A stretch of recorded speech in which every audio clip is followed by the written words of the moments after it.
saya kenal beberapa orang atau mungkin banyak orang sekarang ngalamin yang kayak pinjaman online lah, handphonenya nyicil, motornya nyicil, mobilnya nyicil, rumahnya nyicil, ke banknya nyicil, semua kayak semua cicilan gitu. Itu kan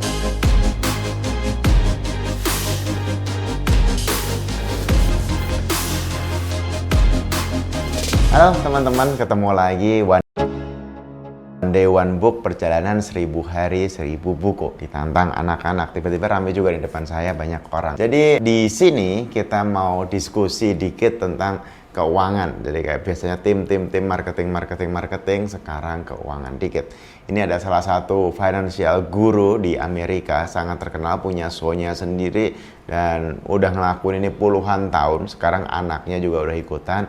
Kalau bagi teman-teman yang ngikutin mungkin tahu namanya Dave Ramsey. Dave Ramsey bikin banyak sekali buku. Kita mulai satu buku pertama dia, buku classic edition, The Total Money Makeover. Dia udah terjual lebih dari 5 juta copies. Sederhana banget, ini adalah sebuah perjalanan kalau kita ngikutin Dave Ramsey, ini buku yang bagus buat awal. Kemudian ada Financial Peace University dan banyak buku lainnya. Yang pertama, ini adalah ngomongin dia spesialis bagi orang-orang yang bermasalah keuangan. Ada yang nggak punya uang, ada yang punya hutang banyak, ada yang ya pokoknya punya masalah keuangan atau pengen kaya, pengen jadi milioner. Pengen jadi milioner tuh punya duit $1 juta gitu ya, bukan apa punya gaya hidup milioner. Itu dia ngajarin banyak hal di situ. Nah, ini mulai dari paling sederhana dulu. Yang dia poinkan di sini adalah gimana kita bisa menikmati hidup tanpa khawatir dengan adanya kekurangan uang. Dan menariknya statistiknya tuh serem. Banyak banget persentasenya, lebih dari 50%, nggak tahu 70-80% bahwa orang-orang di seluruh dunia, bahkan di negara-negara maju seperti Amerika pun hidupnya benar-benar dari bulan ke bulan. Mayoritas orang bahkan nggak punya yang namanya $400 di rekening banknya. Mungkin kalau di Indonesia kita anggap aja $1 juta gitu misalnya. Itu nggak tahu juga, kita statistik di Indonesia saya nggak ngikutin. Tapi memang banyak sekali orang yang hidupnya dari bulan ke bulan. Kalau di Amerika bahkan minggu ke minggu, karena banyak gajian yang mingguan. Nah, di sini yang pertama adalah kita harus sadar ada namanya state of denial. Kadang kita merasa optimis, merasa kayak masih bisa diusahain nih, aman nih, coba cari cara. Padahal sebenarnya kita lagi sangat-sangat kesulitan. Kita nggak mau nurunin gaya hidup kita nggak mau melakukan amputasi terhadap masalah-masalah kita, atau mungkin rawat inap, atau mungkin harus dibunuh masalah kita. Karena kita merasa masih kayak nggak seburuk yang lain dan seterusnya. Padahal game ini bukan kompetisi dengan orang lain. Game ini adalah tentang diri kita sendiri. Kemarin ada umur 25 sudah harus punya tabungan 1 juta. Ya itu boleh bebas, tapi kayak tidak harus seperti itu. Bisa jadi kan umur 25 sudah harus punya 1 miliar atau sudah punya 10 miliar, boleh juga kan. Tapi poinnya adalah kita harus akui dulu namanya financial ronsen. Kita saat ini seperti apa? Literally seperti apa? Berapa sih aset kita, berapa sih liabilities kita, berapa sih cash kita, apa sih kebutuhan kita, dan seterusnya. Itu yang pertama. Kalau di sini buku ini lebih kayak orang yang punya hutang, gimana cara nyelesainnya, atau orang yang pengen punya financial freedom, gimana cara beresinnya. Jadi yang pertama adalah tadi kita harus melakukan financial ronsen. Terus yang kedua, entah gimana caranya, nggak mau tahu gimana caranya, kita harus punya uang namanya emergency funds. Kalau di sini disebutkan $1.000 atau sekitar 14 juta. Ya anggaplah kalau di Indonesia kita punya 10 juta kita. 10 juta itu adalah uang yang harus benar-benar ada.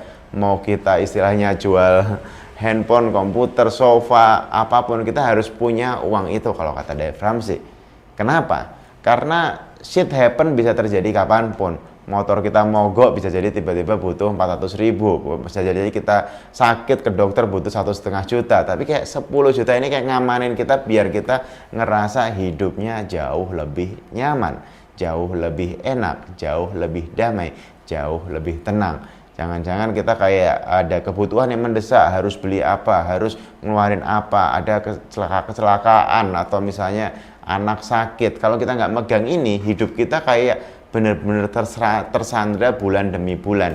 Jadi bukan kayak semua uang dipakai, misalnya punya utang, pakai buat bayar utang, amanin dulu diri kita sendiri dulu. Karena kalau diri kita sendiri nggak aman, kita akan kayak hidup jadi nggak enak banget, nggak nyaman banget.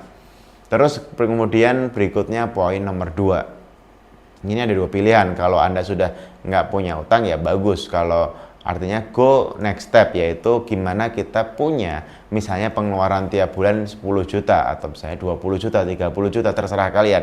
Misalnya 10 juta, punya 60 juta dulu. Artinya kita punya uang buat hidup selama 6 bulan. Artinya kalaupun kita nggak kerja atau di PHK atau bisnis lagi sepi atau apapun, kita masih bisa hidup 6 bulan. Karena biasanya saya ketemu teman-teman banyak pengusaha yang kayak hidupnya bulan demi bulan. Saya pun pernah mengalaminya. Gimana bulan ini nyari uang untuk gaji bulan ini, gimana bulan ini nyari uang untuk produksi bulan ini. Itu seru, tapi kalau dipikir-pikir nggak enak. Karena hidupnya jadi penuh dengan kayak harus hari ini, harus minggu ini, dan itu kita kayak mainnya nggak long term game. Bener-bener kayak merasa ya harus menang sekarang, kalau nggak menang sekarang kita game over. Capek, seru tapi capek. Karena saya juga kadang seneng yang kayak gitu, men-challenge diri sendiri yang mepet-mepet seperti itu. Tapi memang itu ternyata kalau dari sisi sudut pandang keuangan tidak sehat.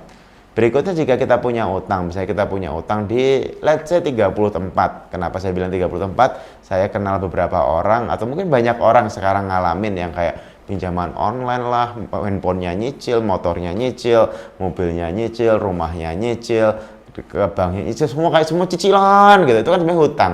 Jadi atau utang dagang, utang ke supplier, utang ke konsumen, dan seterusnya. Tiba-tiba punya 30 tempat misalnya, atau 10 tempat lah biar sederhana.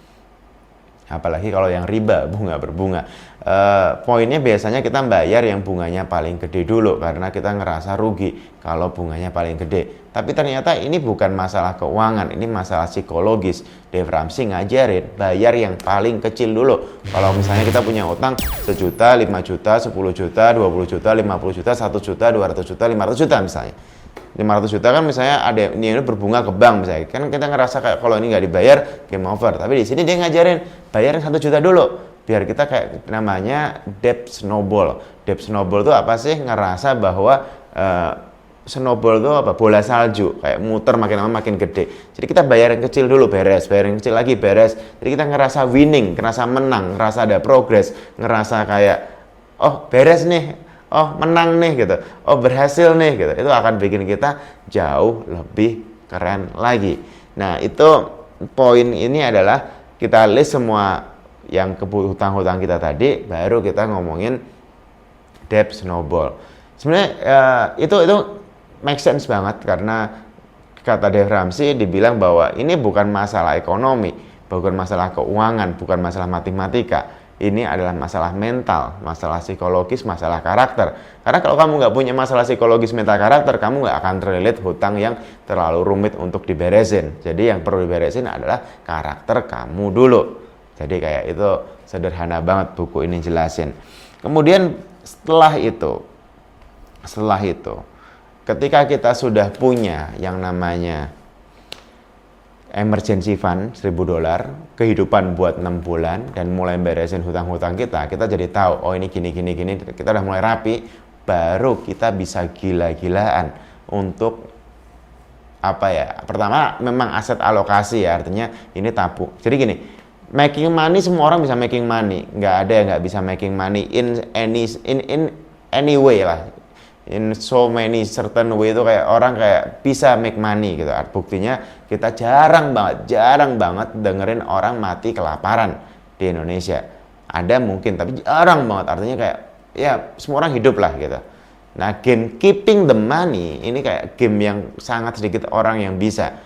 Jadi Dave Ramsey di sini ngajarin keeping the money, how we keep the money yang kita earn. Jadi kita nyapetin duit, satu skill. Yang kedua adalah keeping the money, biar duitnya nggak hilang. Ya tentu gaya hidup harus dipotong gitu. Kalau dia misalnya rumah ya jual, mobil ya jual misalnya, itu kayak gaya keeping the money. Kalau kita udah beres, udah rapi, udah mulai tersusun, ini dana pendidikan anak, ini dana kesehatan, ini dana seterusnya, kayak baru kita ngomongin level 3. multiply the money, tapi itu nggak dibahas di buku ini. Jadi poinnya adalah setelah kita rapi semua, bahkan kalau setelah semua beres, tetap pakai aset alokasi. Duit misalnya masuk 100%, 20% ditabung, 20% diinvest, 20% apa kita hidup hanya dengan mungkin 50% gitu. Itu kayak bikin kita punya temen, yaitu waktu. Ketika nanti bergulir, waktu terus bertambah, baru itu akan sangat-sangat seru.